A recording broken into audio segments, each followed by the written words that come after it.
6 জানুয়ারি অনুষ্ঠিত হয় golden globe পুরস্কারের 82তম আসর। এ অনুষ্ঠানে প্রকাশ করা হয়েছে সাংস্কৃতিক অঙ্গনের বিভিন্ন শাখায় পুরস্কার জয়ীদের নাম। বিশ্বের অন্যতম সম্মানসূচক এই অ্যাওয়ার্ডের এবারের আসর বসেছিল মার্কিন যুক্তরাষ্ট্রের ক্যালিফোর্নিয়ার বেভারলি হিলসে।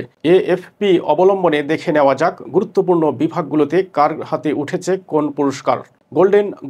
গোল্ডেন গ্লোব অ্যাওয়ার্ডসের 82তম আসরে বাজিমাত করেছে এমিলিয়া পেরেজ সিনেমাটি। 4টি পুরস্কার জিতে নিয়েছে ফরাসি নির্মাতা জ্যাক আদিয়ারের এমিলিয়া পেরেজ। এই সিনেমায় অভিনয়ের জন্য পার্শ্ব চরিত্রে সেরা অভিনেত্রীর পুরস্কার পেয়েছেন জয়ী সালডানা। সেরা পার্শ্ব অভিনেতার পুরস্কার হাতে কিরান কালকিন।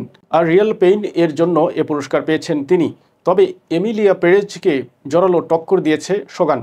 টেলিভিশন ক্যাটাগরির সর্বোচ্চ 4 পুরস্কার জিতেছে সোগান। বেস্ট টেলিভিশন ড্রামার পুরস্কার ঘরে তুলেছে সিরিজটি।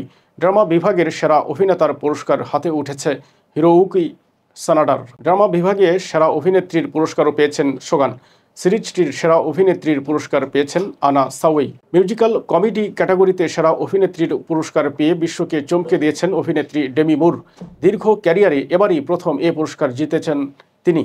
দ্য সাবস্টান্স সিনেমায় অভিনয়ের জন্য এই পুরস্কার পেয়েছেন ডেমি মুর। মিউজিক্যাল কমেডি বিভাগে সেরা অভিনেতা হয়েছেন সেবাস্টিয়ান স্ট্যান। আ ডিফারেন্ট ম্যান ছবির জন্য পুরস্কার পেয়েছেন তিনি। আরেকটি নন্দিত সিনেমা দ্য ব্রুটালিস্ট পেয়েছে ড্রামা ক্যাটাগরিতে সেরা সিনেমার পুরস্কার। দ্য ব্রুটালিস্ট সিনেমার সেরা অভিনেতা হয়েছেন অড্রিয়েন ব্রোডি। একই সিনেমার জন্য সেরা পরিচালকের পুরস্কার পেয়েছেন নির্মাতা ব্র্যাডলি করবেট। ড্রামা বিভাগে আই অ্যাম স্টিল হেয়ার এর জন্য সেরা অভিনেত্রী হয়েছেন ফার্নান্ডা তোরেস।